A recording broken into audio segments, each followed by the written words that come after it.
제목을 따라서 하겠습니다. 구의 심판. 야훼께서 간구함을 들으시고 고쳐주시리라. 이런 제목으로 말씀 나눌 때에 은혜가 되고 복이 되시기를 주님의 이름으로 축원합니다.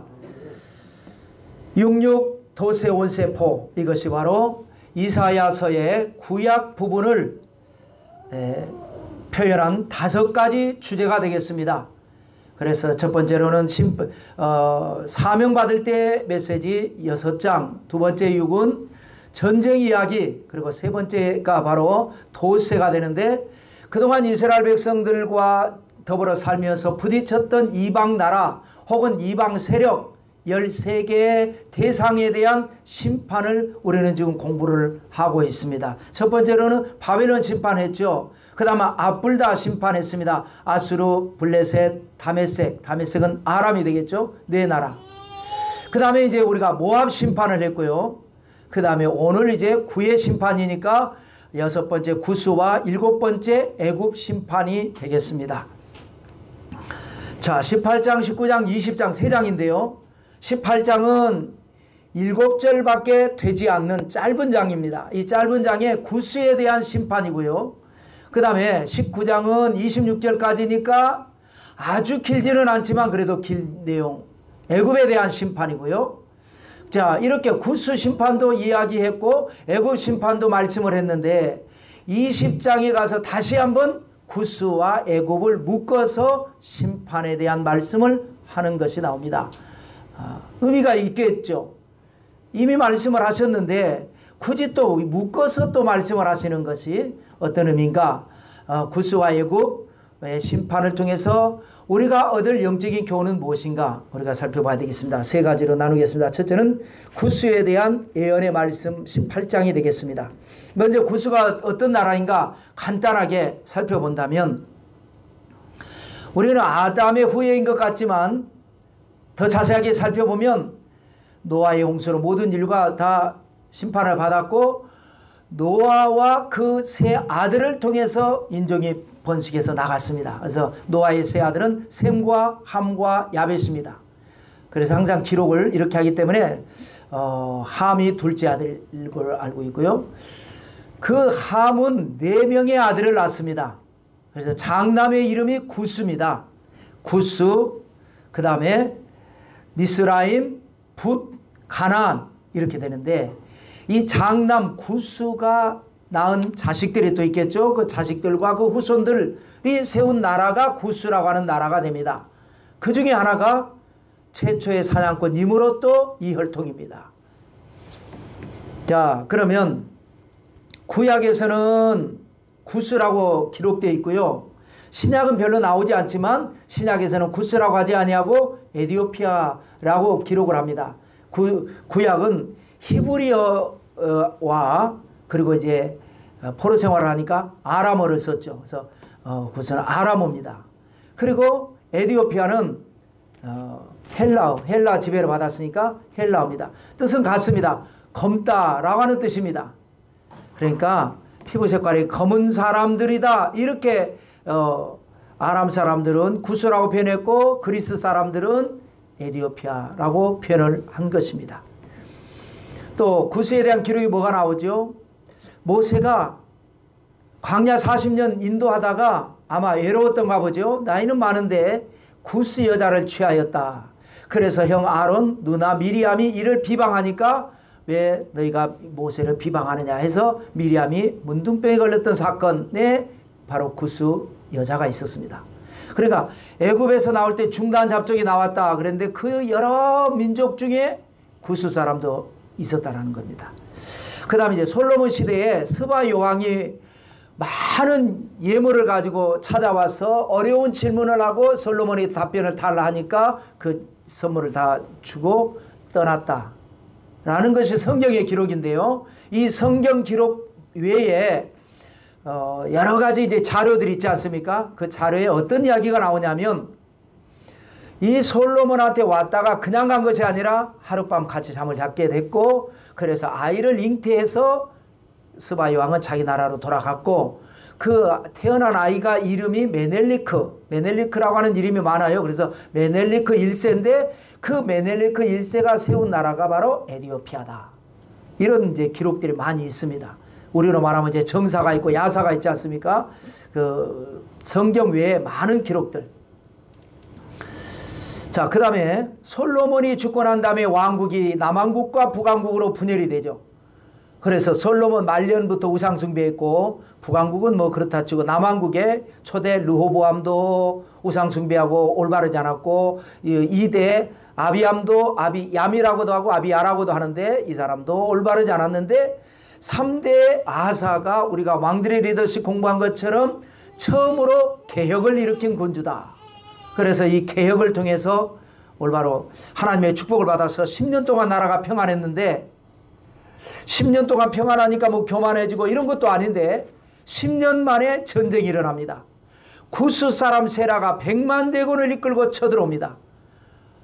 그래서 아이고 하나님께서 왜 이런 시련을 주시나. 그러나 전쟁을 하러 가서 그 많은 적진을 향해서 하나님 앞에 이렇게 기도하죠. 아사가 강한 자와 약한 자 사이에는 주밖에 도와줄 리가 없사오니 하나님이 우리를 도우사 대적을 치게 하소서 하고 기도하고 전쟁을 했는데 대승리를 거둡니다. 그래서 엄청난 전리품을 거두고 돌아오는데 그 길에 서서 어떤 선지자 하나가 왕이 길을 막습니다. 그리고 왕이여, 이번 전쟁의 승리가 왕의 실력입니까? 하나님이 주신 은혜입니다. 그러므로 너희 손이 약하지 않게 하라. 너희 손이 강하게 하라. 손이 뭘 강하게 하라는 말이 무슨 말씀인가 했겠죠. 돌아왔는데 보니까 그동안에 개혁을 한다고 했지만 대왕 대비 마가 왕후 태후가 하는 것까지는 건드리지 못했습니다. 그런데 그동안에 손자가 전쟁 나가 있는 동안에 마가가 아세라 목상을 만들어서 우상 숭배 잔치를 벌이고 있었습니다. 고민 끝에 강하게 하자. 그래서 개혁으로 태후의 위를 패하고 그래서 나라가 더 부강해졌다라고 했는데 그 역사 속에 구스 사람 세라가 등장을 했었습니다. 자, 또 그리고 이제 신약에 넘어오는데요. 마태복음에도 기록되고 누가복음에도 기록되는 주님께서 수수께끼 같은 이상한 말씀을 하신 적이 있습니다. 뭐라고 말씀하시느냐? 심판 때에 남방 여왕이 일어나서 너희를 정죄하고 심판할 것이다. 너희는 누구예요? 선민 이스라엘 백성들을 이방 여자, 남방 여왕이 일어나서 너희를 심판한다 하면서 뭐라고 설명을 하냐면 그는 솔로몬의 지혜로운 말을 들으려고 왔기 때문이다. 왜? 메시아가 와서 말씀을 전해도 안 듣고 안 믿어요.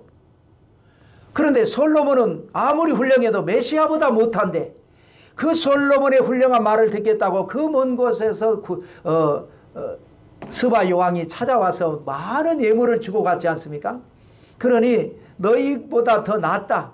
그 사람이 너희를 심판하게 될 것이다. 이런 말씀을 한 것이 있는데 거기에 또 등장을 하게 되고요. 그 다음에 이제 사도행전 8장에 에티오피아 여왕 간다게의 국고를 맡은 큰 권세를 가진 내시가 예루살렘에 예배하러 왔다가 돌아가는 길에 성경을 읽고 갑니다. 이사야서를. 그런데 도대체 와서 예배도 맹숭맹숭하고 뭔지도 모르고 돌아가는 길에 성경을 읽고 있는데 성경이 무슨 말씀인지도 잘 이해가 안 되는데 하나님의 성령께서 빌립 집사에게 임하셔서 광야로 가라. 가서 보니까 수레를 타고 아주 거창한 행렬이 지나가는데 가까이 가라. 보니까 무엇을 읽느냐? 이사야서를 읽고 있습니다. 읽는 것을 깨닫느냐? 가르쳐주는 자가 없으니 어찌 깨달을 수 있겠는가? 그래서 가서 수레를 같이 타고 말씀을 전하는데 이 내시가 큰 은혜를 받고 지나가는데 보니까 또 시냇가가 나오니까 물이 있으니까 내가 침례를 받을 수 있지 않겠는가 하고 침례를 받고 돌아갑니다. 이것이 이제 성경에 대한 기록이 끝인데 역사를 보면 아주 오래전부터 에티오피아는 기독교 국가고 아프리카에서 최고의 부국이었습니다. 그런데 이제 오랜 세월이 지나고 현대에 와가지고 에티오피아가 공산화가 되면서 나라가 어려워지고 에티오피아 난민이 발생하는 역사가 있었던 그런 배경을 살피면서 그러면 이제 이사야가 말하는 구스는 어떤가? 오늘 18장이죠. 1절과 2절을 한번 읽겠습니다. 슬프다 구스의 강 건너편 날개치는 소리 나는 땅이여 갈대배를 물에 띄우고 그 사자를 수로로 보내며 이르기를 민첩한 사절들아 너희는 강들이 흘러 나누인 나라로 가되 장대하고 준수한 백성 곧 시초부터 두려움이 되며 강성하여 대적을 받는 백성에게로 가라 하는도다. 아멘. 하나님의 말씀이니까 이사야에게 말하고 이사야가 이 백성들에게 말하고 하니까 이런 표현인데요. 1절은 구스 땅에 대한 말씀, 2절은 구스 사람들에 대한 말씀이라고 볼 수가 있습니다. 구스 땅은 어떤 땅이라고? 일단은 슬프다로 시작을 합니다. 그러니까 구스 땅이 열악해서 슬픈 게 아니라 앞으로 임할 심판 때문에 슬프다. 구스 땅은 어떤 땅입니까? 강이 있죠. 구스의 강. 건너편에는 뭐가 있어요? 날개치는 소리나는 땅이다. 새들이 날개치는 소리가 막 난다. 자연 친화적이고 평화로운 그런 땅을 여기서 표현을 한 겁니다. 좋은 땅이다. 평화로운 땅이다. 그 다음에 2절에는 뭐냐? 갈대배를 물에 띄우고 사는 사람들이다라는 거예요. 그러니까 오늘날의 현대 문명은 아니지만 고대 옛날에 문명이 없던 시절에 배가 귀하던 시절에 갈대를 엮어가지고 배를 만들었다. 문명이 발달했다 이 말입니다. 옛날 원시적 문명. 물이 있으니까 주로 또 이제 아프리카는 사막이 많지 않습니까? 땅은 사막이고 그리고 물이 있는 거예요. 그러니까 이 물을 통해서 길을 만든다. 문명이 발달한 거죠. 수로 물길이죠. 수로로 사자들을 보냅니다. 그러니까 민첩한 사자들이 또 받아가지고 여러 지역으로 가가지고 그 흩어져 있는 사람들에게 연결을 하니까 정보력이 형성이 되고 나라가 강하게 되는. 그리고 사람들은 뭐라 그래요? 장대하고 준수한 백성. 그래서 우리가 아는 대로 올림픽 때 나오는 사람들 보면은 키도 크죠. 달리기도 잘하고 에티오피아 쪽 사람들이 장대하고 준수한 백성. 지금은 나라가 공산화되고 가난해지면서 우리가 볼 때 초라해 보이지만 옛날에는 장대하고 준수한 백성이었고 그래서 두려움이 없고 강성하고 그래서 용병으로 유명합니다. 전쟁 나면 용병으로 워낙에 강하니까 그런 백성이었는데 하나님의 심판을 선포합니다. 5절 6절 말씀을 읽겠습니다.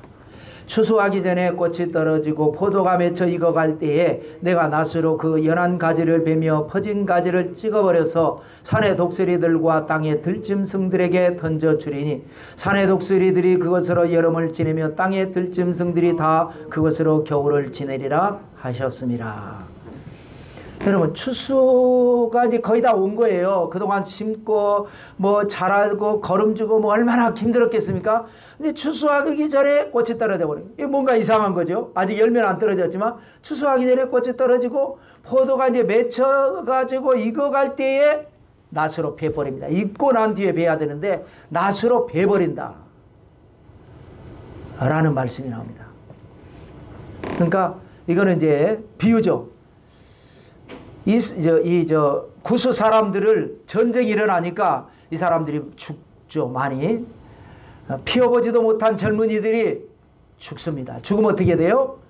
6절에 보니까 독수리들과 땅의 들짐승들이 먹이가 됩니다. 독수리들이 와서 쪼아먹고 들짐승들이 와서 먹는 시체를 비참한 내용이 됩니다. 그런데 여기 낫으로 벤다라고 하는 표현이 여러분 우리가 요한계시록 공부할 때 배웠죠. 요한계시록 7장은 14만 4천 1이라 그랬습니다. 그 다음에 7장보다 이제 두 번 되는 14장은 14만 4천의 두 번째 이야기. 그 14장에서 뭐가 나오느냐. 처음 익은 열매는 하나님께서 환란 때 데려가고 성도 중에 처음 익은 열매, 첫 열매. 신앙생활 잘한 사람들. 그 다음에 곡식들은 낫으로 베가지고 중국 구원이죠. 환란을 통하지만 환란을 이기게 하시는. 그 다음에 이제 포도주 이거는 그냥 낫으로 그냥 막 긁어라 그냥 그래서 포도주 틀에 던져라.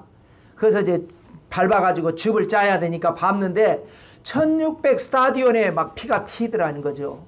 그래서 우리가 올림픽 스타디움 하는 것이 옛날에는 175m, 176m, 178m가 스타디움 길입니다. 그래서 1600 스타디움 곱하기 178m를 하니까 285km까지 피가 튀는 엄청난 말세의 환란을 통해서 그래도 거기에서도 구원받는 사람이 있다. 그래서 하급 구원 말씀드렸던 것인데 한번 읽어볼까요? 계시록 14장 19절과 20절입니다. 읽겠습니다. 천사가 낫을 땅에 휘둘러 땅에 포도를 거두어 하나님의 진노의 큰 포도주 틀에 던짐에 성 밖에서 그 틀이 밟히니 틀에서 피가 나서 말 굴레까지 닿았고 1600 스타디온에 퍼졌더라. 아멘. 그래서 이제 이렇게 심판을 하는데 지금까지 뭐 바벨론이나 이런 나라들은 심판하고 끝났습니다. 그래서 바벨론이라는 나라가 없어졌죠. 물론 그 바벨론 지역에 지금 지역적으로는 이라크이지만 그때 그 바벨론 사람들의 혈통이 오늘의 이라크 사람들은 아닙니다. 뭐 알 수도 없고 하여튼 바벨론이라는 나라는 없어졌지 않습니까? 우리가 지금까지 공부할 때. 그런데 여기 구스 조금 이따 애굽도 그렇지만 심판을 하고요. 영적인 변화에 대한 말씀이 있습니다.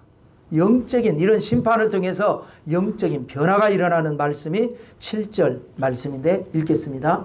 그때에 강들이 흘러나누인 나라에 장대하고 준수한 백성 곧 시초부터 두려움이 되며 강성하여 대적을 받는 백성이 만군의 야훼께 드릴 예물을 가지고 만군의 야훼의 이름을 두신 곳 시온산에 이르리라. 여기 다시 한번 장대하고 준수한 백성 구스 사람들이 이렇게 다시 한번 또 한번 표현했죠. 그러면서 하나님께 드릴 예물을 가지고 하나님의 이름이 있는 곳 시온산에 이를 것이다. 근데 이 말씀은요, 뭐 지난주 모압 할 때도 그랬습니다. 모압 할 때도 너희는 이 땅 통치자에게 어린 양을 바치라 그런 말씀이 있습니다. 이 땅 통치자는 하나님이죠. 하나님께 이방 나라지만 거슬러 올라가 보면 같은 혈통이었습니다. 아브라함과 조카 롯이었습니다. 그래서 비록 이방이지만 창감람나무 되는 이스라엘에 너희가 접을 붙여라. 그래서 이 땅 통치자 하나님께 너희도 예배드려라. 우상에게 예배드리지 말고. 그런데 너희 방식으로 드리지 말고 시온산에 갖다 해라. 그러니까 이스라엘에게 가서 이스라엘 방식으로 접붙임을 하라. 이 말씀을 했는데 그거는요 명령이었습니다. 근데 이게 비슷한 말씀이 있죠. 하나님께 예물을 드리는데 시온산에 가서 드려라. 난 이르리라. 근데 명령이 아니죠. 이거는 뭡니까? 예언입니다. 이렇게 될 것이다. 그래서 모압은 그렇게 하라고 했는데 안 했어요. 그래서 버림받습니다. 그런데 이 구스는 너희는 이렇게 될 것이다. 그래서 구스가 우리가 이제 지나간 거지만 구스가 구약에서는 솔로몬 시대에 스바 왕이 엄청난 예물을 가지고 와서 다른 거 보고 놀란 게 아닙니다. 성전 보고 아주 그냥 황홀경에 빠져버립니다.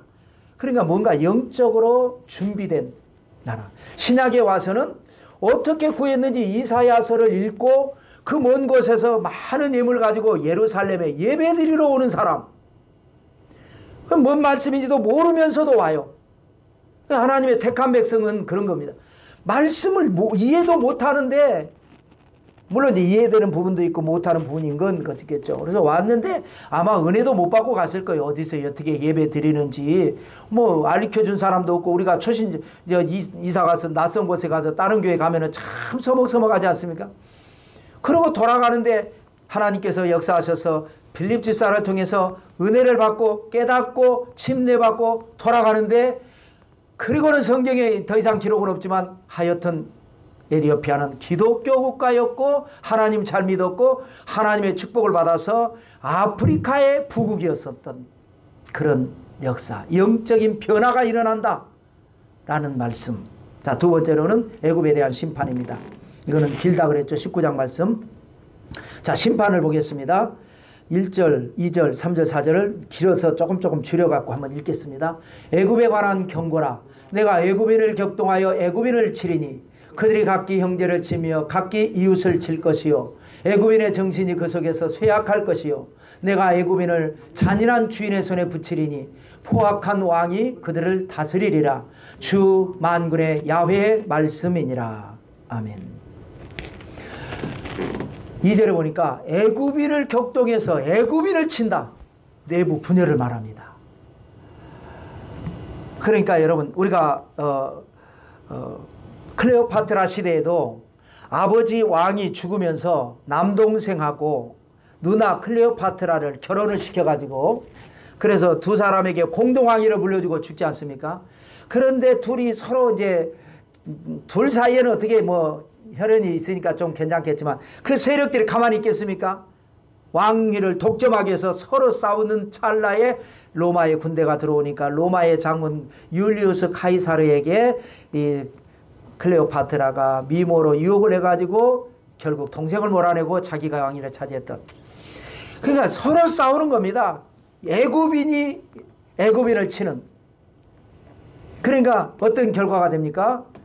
3절에는 애굽인의 정신이 그 속에서 쇠약할 것이요. 싸워도요, 건전하게 싸우는 게 있습니다. 원칙대로 견제해서 올바른 방법을 위해서 이렇게 하면은 그걸 통해서 오히려 발전합니다. 그런데 건전한 견제가 아니라 그냥 미운 마음에 오기로 이런 걸로 싸우면 결국은 정신이 속에 쇠약해진다. 여러분, 물론 물질도 필요하고 환경도 필요하고 여러 가지 요소가 필요하지만 가장 중요한 건 정신입니다. 정신이 바르게 서 있으면 여러 가지 어려운 것도 극복하고 앞으로 나아가고 목표를 달성할 수 있지만, 좋은 조건을 가지고 있어도 정신이 올바르지 않으면 여러분 모든 것을 다 잃어버리게 됩니다. 여러분, 석유는 중동 지역에서 주로 많이 나지 않습니까? 미국에서도 나지만 미국 사람들은요, 자기 땅에 있는 석유 팔지 않습니다. 그런데 중동 지역에서 나는 석유를 팔아서 이익을 남는 게는 누가 해요? 미국 사람들이 합니다. 정신이 쇠약하냐 정신이 올바르냐에 따라서 달라지는 거죠. 애굽이라고 하는 나라는 고대 4대 문명의 발상지 중에 하나죠. 옛날부터 아주 발달됐지만 이렇게 서로 싸우면서 정신이 쇠약해지면서, 그래서 4절에 애굽인을 잔인한 주인의 손에 붙일 것이다. 헬라의 알렉산더와 그리고 로마의 이 주인, 아주 포악한 왕이 그들을 다스려서 심판을 받게 될 것이다 라는 말씀입니다. 애굽도 영적인 변화가 있습니다. 19절 20절 말씀을 읽겠습니다. 그날의 애굽 땅 중앙에는 야훼를 위하여 제단이 있겠고 그 변경에는 야훼를 위하여 기둥이 있을 것이요, 이것이 애굽 땅에서 만군의 야훼를 위하여 징조와 증거가 되리니 이는 그들이 그 압박하는 자들로 말미암아 야훼께 부르짖겠고 야훼께서는 그들에게 한 구원자이자 보호자를 보내사 그들을 건지실 것임이라. 애굽 땅 중앙에 하나님을 위한 제단이 있을 것이다. 이것도 예언이죠. 명령. 앞으로 하나님을 위한 성전 지어라. 이런 명령이 아니라 그렇게 될 것이다. 이게 이루어진 것일까요? 이루어질 일일까요? 하나님의 제단이 있을 것이다. 온갖 우상이 애굽에서 다 많이 나왔는데 우상 땅 천지인데 하나님을 위한 제단이 애굽 땅 중앙에 있을 것이고 그 변경에는 하나님을 위한 기둥이 있을 것이다. 그래서 여러분, 우리 신앙은 특별하게 하나님에게 아브라함처럼 모세처럼 부름받아서 중심적인 신앙도 있지만 대부분은 우리는요, 기둥신앙이 되어야 합니다.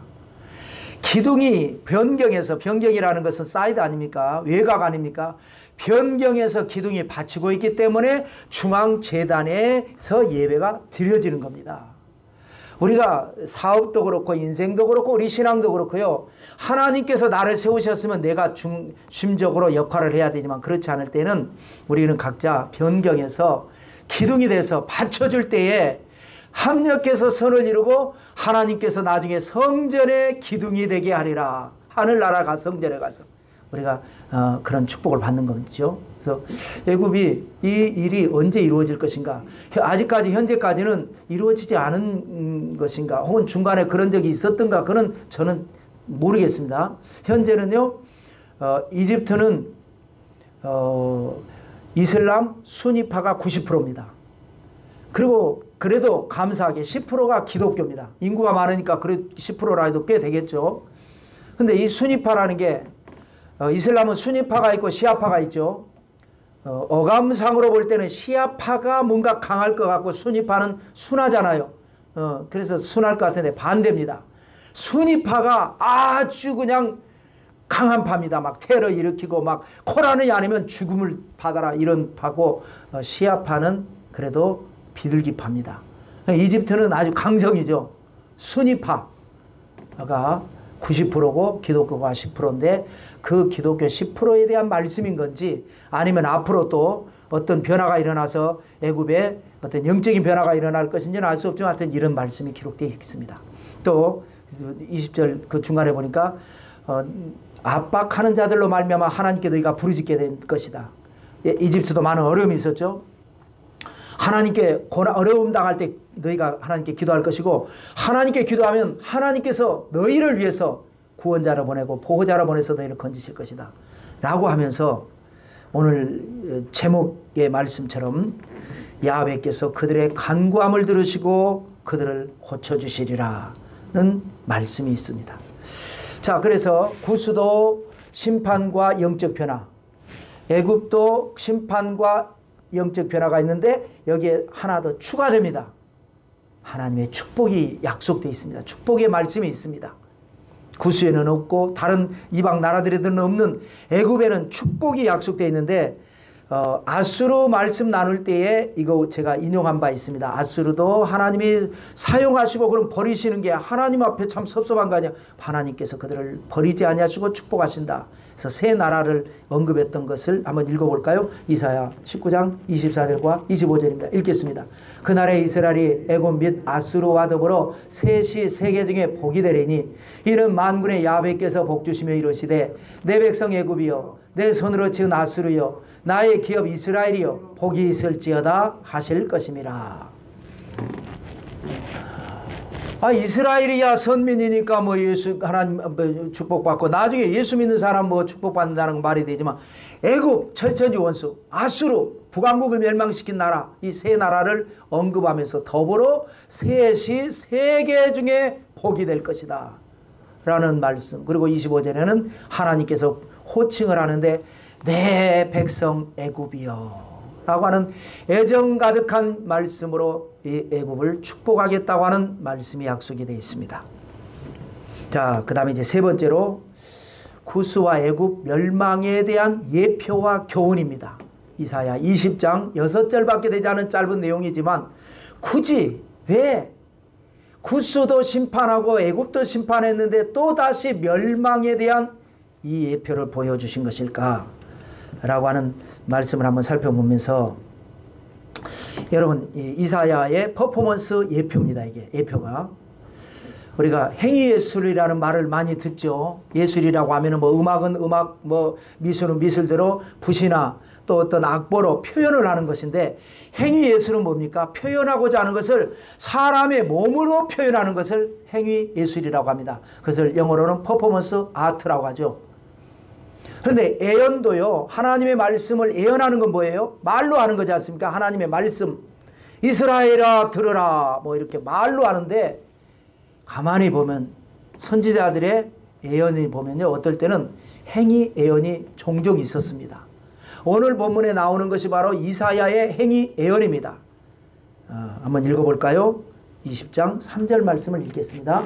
야훼께서 이르시되 나의 종 이사야가 3년 동안 벗은 몸과 벗은 발로 다니며 애굽과 구스에 대하여 징조와 예표가 되었느니라. 애굽과 구스, 구스와 애굽 두 나라가 이렇게 멸망해서 이렇게 초라하게 될 것이다 라는 말을 말로 하면 되지 않겠어요? 하나님의 말씀 살아있고 능력이 있고 말씀이 중요한 건데, 그런데 3년 동안 벗은 몸과 벗은 발, 완전 미친 사람 광인 퍼포먼스 아니겠습니까? 그렇게 하라는 거예요. 여러분 같으면 어떠시겠습니까? 물론 여러분들은 이제 선지자가 아니지만 우리가 모든 사람이 다 오늘은 만인 제사장입니다. 이제 각자의 역할에 따라서 오늘날 우리가 주님을 섬기는 입장에서 만약에 저에게 이 목사 3년도 말고 오늘 하루 동안 주일날 혹은 뭐 어떤 날을 정해서 아침 7시부터 저녁 7시까지 서면 그 사거리 가가지고 벗은 몸과 벗은 발로 다니면서 이러이러한 일이 있을 것이다 라고 말을 전해라. 그럼 저는 못할 것 같습니다. 물론 하겠죠. 결국에 가서는 하나님 무서워서 하겠지만 지금 마음 같아서 아이고 하나님 저한테 그런 일 시키지 마세요. 저 못합니다. 말로 하면 되지. 굳이 왜 그것도 3년 동안이나 그렇게 왕족이 사람들에게, 그러면 사람들이 뭐라고 그랬겠습니까? 선지자님 도대체 왜 그러세요? 아, 좀 정신 좀 차리세요. 이러지 않겠어요?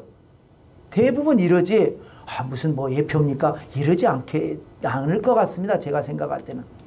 언제나 이것이 여러분 선지자, 하나님의 일을 하는 사람들의 아킬레스건입니다. 아킬레스가 뭐죠? 사람 이름인데요. 트로이 전쟁을 승리로 이끈 그리스 사람이 아킬레스입니다. 근데 이 사람이 태어날 때 엄마가 뭔가 영감을 얻어가지고 스틱스 강이라고 하는 유명한 그런 강에, 신비의 강에 가가지고 아이를 늘 싸우고 하는 시대니까 강한 전사로 키워야 된다. 그러기 위해서 아이를 스틱스 강에다 집어넣었다가 꺼내라. 그럼 아이가 강한 전사가 될 것이다. 그럼 그냥 넣으면 빠져 죽으니까 단단히 잡아야 되잖아요. 잠깐 넣는데 물고기 가서 체가도 안 되니까 꼭 잡아야 되니까 이 발 뒤꿈치를 잡고 애를 거꾸로 집어넣었다가 꺼내죠. 그러니까 아주 그냥 화살이 와도 안 맞는 거예요. 그냥 강한 사람이 됐는데 발 뒤꿈치는 잡았기 때문에 거기는 약하죠. 그래서 발 뒤꿈치를 아킬레스 건이라고 합니다. 거기는 약한 거예요. 그 부분은 약한 거예요. 하나님의 일을 하는 사람, 오늘날 뭐 목사가 됐든지 또 교회에서 봉사하는 봉사자가 됐든지 하나님 앞에 선택을 받고 성도가 됐든지 선택받은 거 아닙니까? 우리는 선택을 받고 또 하나님께 쓰임받을 때에 우리는 하나님의 어떤 그 쓰임받음의 축복이 있습니다. 그래서 아킬레스처럼 강한 것도 있지만 그러면서도 아킬레스 건처럼 이런 약한 부분이 있습니다. 왜 그렇게 하라고 하셨는지 사람들은 다 이해를 못해요.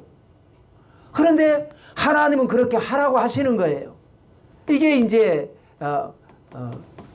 아킬레스건이 되는 겁니다. 물론 나중에 지나고 나서 보면 깨닫는 것도 있고 지나고 나도 나중에 천당 가서 깨닫지 이 땅에서는 못 깨닫는 것도 많습니다. 우리가 모세도 그렇지 않습니까? 태어날 때 유아 학살 명령이 있을 때에 태어났고 태어나자마자 버림받았고 나일강에 버림받아가지고 애굽에 또 왕자가 됐는데 뭐 부귀영화 누리고 좋겠지만 여러분 입장 바꿔놓고 생각해 보세요. 엄마 그 집이 아니고 자기는 히브리 민족인데 왕궁에서 산다는 것이 여러 가지 정서적으로 왕궁에서 자기를 입양한 엄마는 자기는 이뻐하겠지만 혹시 또 이게 왕이 서열에 관계돼 가지고 얼마나 암투가 있고 할 때 그 40년 동안 정서적으로 불안하지 않았겠습니까?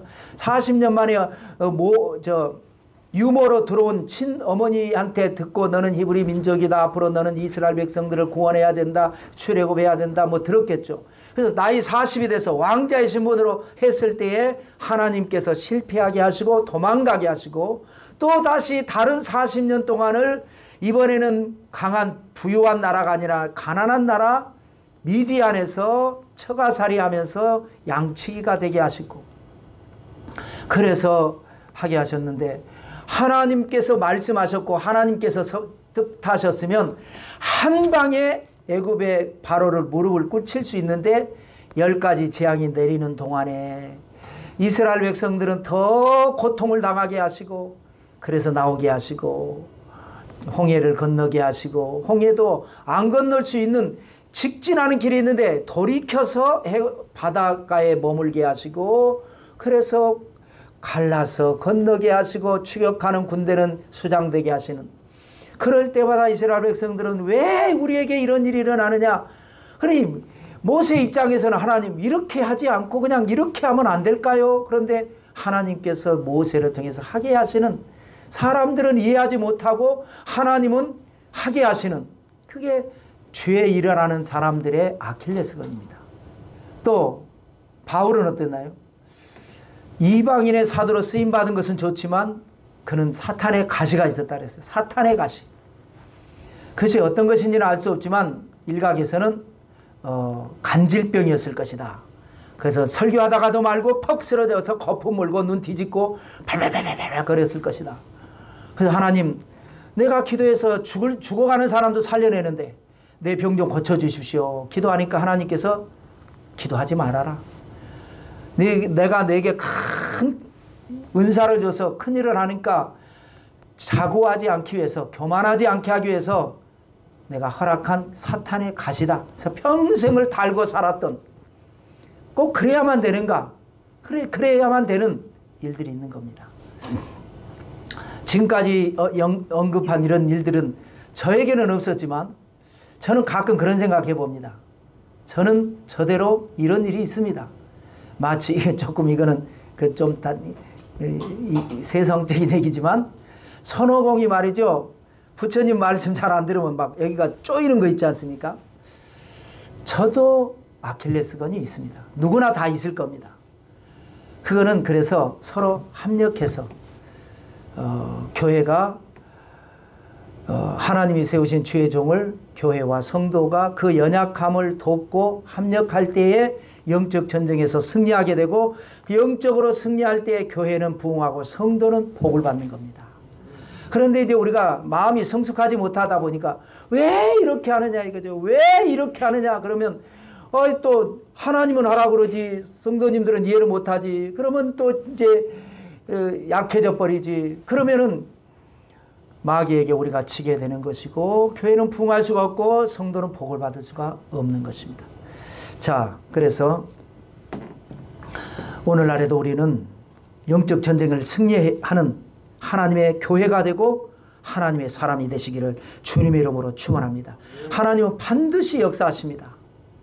반드시 뜻을 정하시고, 하나님은 나쁜 하나님이 아니에요. 마귀는 나쁜 목적이 하나님은 왜 이렇게 하는가 싶은지만 목적이, 결과는 뭐냐? 우리에게 평안이요 축복입니다. 우리를 잘되게 하려고 하는 겁니다. 그래서 우리는 기도하는 겁니다. 기도하면 하나님께서 반드시 응답을 하시는데 왜 그러는지 모르겠는데 하나님 응답 안 하실 때가 있어요. 요셉이 애굽에 끌려갈 때에 응답 안 했잖아요. 나사로가 죽어갈 때에 모른 척 했잖아요. 왜 그랬는지 나중에 보니까 그 응답 안 한 것이 응답이었어요.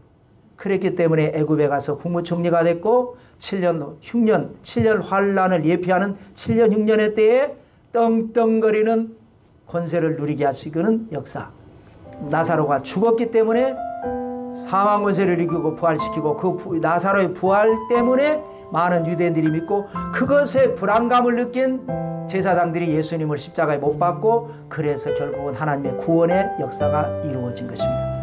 여러분의 기도가 응답이 없더라도 기도했는데 응답이 없다. 그럼 믿으세요. 이제 그렇게 이제 잘 될 거예요. 이제 다른 방법으로 잘 될 거예요. 기도해서 응답해 주시면 할렐루야 감사하고, 기도했는데 응답이 없다. 그러면 다른 방법으로 반드시 영혼이 잘 되게 하고 범사가 잘 되게 하고 강건하게 하실 것입니다. 우리는 오직 하나님에 대한 절대 믿음 가지고 믿음으로 승리할 때 기적의 주인공들 다 되시기를 성부와 성자와 성령의 이름으로 축원합니다.